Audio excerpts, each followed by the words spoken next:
O apóstolo Paulo disse que nos últimos dias momentos perigosos devem vir, tempos de perigos, e ele listou umas 15 coisas que têm a ver com caráter. No livro de Timóteo na Bíblia, escrito no 1º século depois de Cristo, o discípulo avisa: os homens serão egoístas, gananciosos, orgulhosos, arrogantes, cruéis, inimigos do bem, traidores, inconsequentes, vaidosos, amigos dos prazeres. Divaldo, muito se fala na chegada de um mundo de regeneração, enquanto o que nós vivemos hoje ainda passando por essa transição de um planeta de provas e expiações. Como é, para quem nunca ouviu falar, como é isso? Que transição é essa desses dois mundos? Ocorre que neste momento, quero dizer nos últimos tempos, estão reencarnando-se espíritos ainda muito primários, espíritos que não tiveram chance. Imaginemos os bárbaros que invadiram a Europa, os hunos, os godos, os visigodos, os normandos. Eles, pela perversidade do primarismo evolutivo, ficaram retidos em regiões especiais, aguardando o momento em que a Terra tivesse um clima psíquico para propiciar-lhes a evolução sem causarem maiores danos. Allan Kardec nos fala do desenvolvimento intelecto-moral. E esse desenvolvimento há de ser principalmente na base do amor e na base da educação. Conforme nós vemos no capítulo 6º do Evangelho segundo o Espiritismo, quando o Espírito de Verdade diz: espíritas, amai, este é o primeiro mandamento, e instruí-vos. Foi de uma sabedoria notável colocar a palavra instrução, preparada intelectualmente para dar a sabedoria ao lado do amor.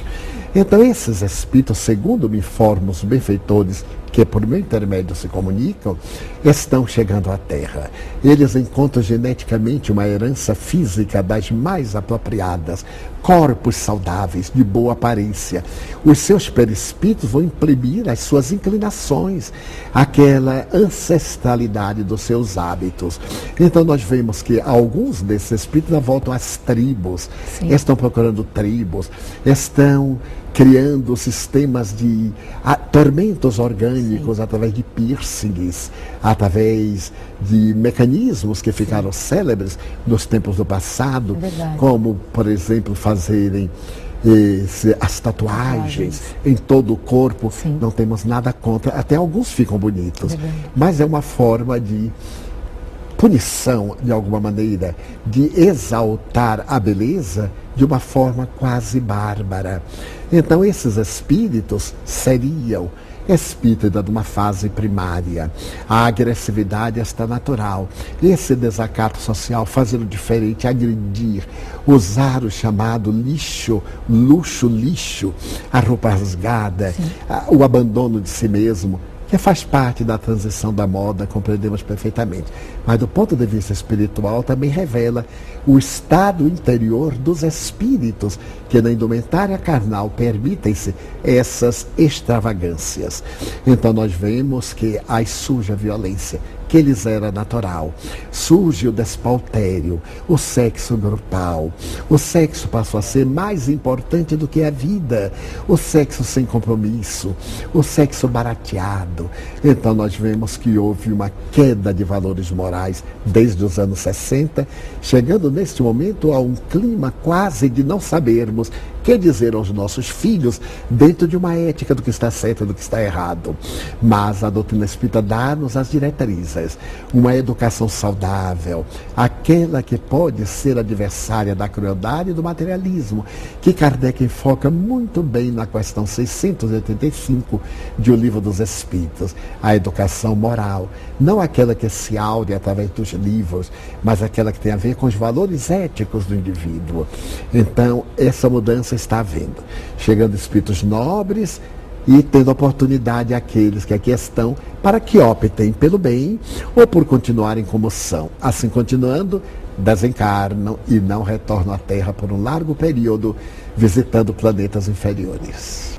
E já chegando depois dessa mudança, depois dessa transição, qual vai ser o perfil moral das pessoas que vão estar habitando, dos espíritos que vão habitar a Terra, Divaldo? Será primeiro a solidariedade. Sim. Nós vemos, por exemplo, que nas enchentes de Santa Catarina, sim, o país mobilizou-se. Verdade. O mundo sempre é solidário, sim, na hora da dor, mas ainda não aprendeu a ser irmão na hora do amor. Então virá a solidariedade, um sentimento de fraternidade, zelar pelos bens alheios, pelos bens da comunidade, trabalhar com o objetivo de servir ao grupo, sim, diminuir a incidência do egoísmo, substituí-lo lentamente pelo altruísmo. Allan Kardec diz que o egoísmo é a grande chaga da humanidade. Na nova era, que não estamos aqui hipotetizando de uma forma romântica ou de uma forma além da realidade, será a vigência do bem, lentamente implantando-se. Haverá uma mudança social, sociológica, uma mudança psicológica, e os espíritos que estarão reencarnados serão mais dóceis, já não terão tantos sofrimentos a resgatar. As suas dívidas serão convertidas em títulos resgatáveis pelo amor. E então haverá essa mudança, haverá um tipo de paz, é a chamada Jerusalém libertada, mas também relativo, porque a Terra não é o nosso mundo definitivo, aqui é o nosso mundo de transição, como o nosso programa. O nosso mundo real é além das fronteiras físicas, isso é verdade, onde nós estaremos na casa do Pai, que é a nossa origem, aqui é a nossa linda escola que vamos transformar numa universidade, um outro Shangri-La, passo para a verdadeira felicidade no além.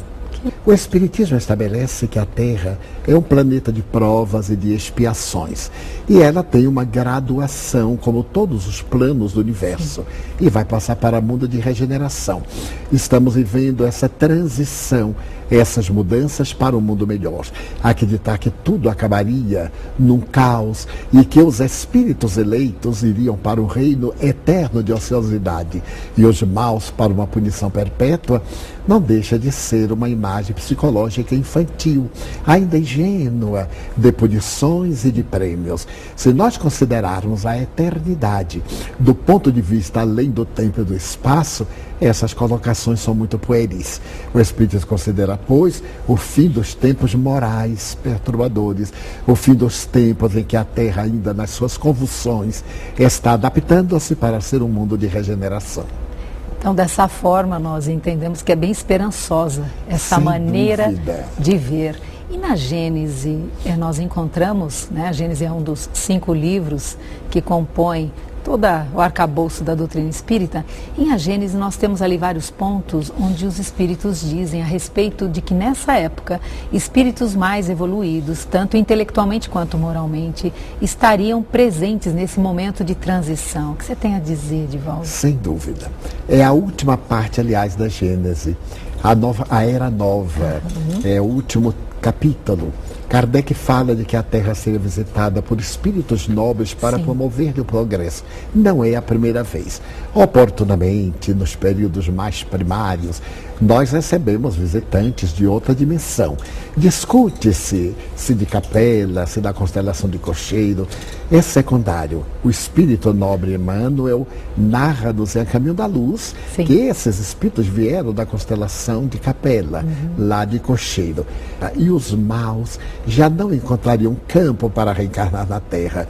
Iriam para o exílio, confirmando a tese do anjo caído da Bíblia e daqueles que dizem que os maus serão punidos. Não é uma punição, é uma aprendizagem, mas nós podemos decodificar aquela perversidade como esse ensejo de eles irem a um planeta inferior, melhorarem-se e depois voltarem à Terra. Neste belo capítulo, Kardec resume toda essa convulsão. Eu vou perguntar aqui para o Divaldo, como é que vão ser os sinais dessa nova era? E também, se há uma data mais ou menos prevista para que essa nova era, o mundo de regeneração, para que isso ocorra? Os calendários Maia terminam as suas anotações no ano 1012, segundo especialistas, o que pareceria significar um momento clímax das grandes mudanças. Entidades nobres estabelecem mais ou menos o ano 2050 a 2058. Mas espíritos superiores não se fixam em datas, porque elas dependem muito do comportamento dos indivíduos, do livre-arbítrio. Os sinais aí estão. Agora vamos nos esforçar para herdar a terra, como falou Jesus. Os bons herdarão a terra. Se estivermos inseridos nesse contexto, vamos e voltamos na terra ainda por muitas vezes. É verdade, Delmar. É um tema que está sempre nesse período do nosso relacionamento, do nosso viver, sendo trazido à discussão. E encontramos na doutrina espírita, sim, várias menções a respeito dessa ordem de coisas, tirando um pouco aquele cenário apocalíptico, né, de fim de tudo, a extermínio da humanidade. Encontraremos esse tema abordado no último capítulo do livro A Gênese, a obra básica de Allan Kardec, lá no capítulo 18. É um capítulo muito interessante, porque ele aborda exatamente essas questões. O período que a humanidade está passando, o que vai acontecer com ela agora, nesta época, falando desses sinais dos tempos e da nova geração. É um capítulo curto que tem duas partes. É muito interessante, por quê? Porque ali nós vamos encontrar uma notícia de que essas transformações que a Terra estará vivendo para a melhoria moral da humanidade vai colocar as pessoas como um todo numa modificação muito acentuada, transformando o aspecto físico para que através dessa transformação também se chegue à melhoria da questão interior do ser humano, a sua elevação como um ser integral. E há interessantes comentários nesse capítulo de dois espíritos que trazem, Kardec coloca duas manifestações. A primeira do espírito Arago, falando sobre as influências planetárias, as transições, as trocas de forças que fazem com que as transformações aconteçam. Falando das repercussões de planetas sobre planetas, de sistemas sobre sistemas, de galáxias sobre galáxias, Arago nos dá uma ideia muito clara a respeito deste processo. Dando quase uma noção de que não só as transformações geológicas ocorrerão por conta das próprias estruturas da Terra, como também vindas de situações externas que vão gerar esses processos de modificação, de viver. Você podia dar alguns indícios? O que são esses conflitos? Como que você percebe, André? Mais do que indícios de conflitos, nós vamos daqui a pouquinho mostrar para os nossos telespectadores algumas imagens interessantes que apontam a situação presente da Terra como um momento que concentra essa transição.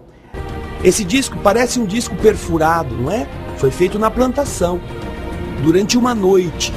De uma noite para o dia, isso apareceu.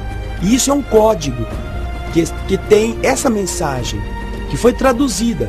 Cuidado com os portadores de falsos presentes e promessas vazias. Muita dor, mas ainda há tempo. Acreditem que ainda há o bem lá fora. Nós nos opomos aos enganos. A passagem está se fechando. Alguém nos está avisando de alguma coisa. Muita dor, mas ainda há tempo. Vocês estão vendo essa pequena ilha, que para nós é pequena, mas ela é imensa, bem no centro do globo.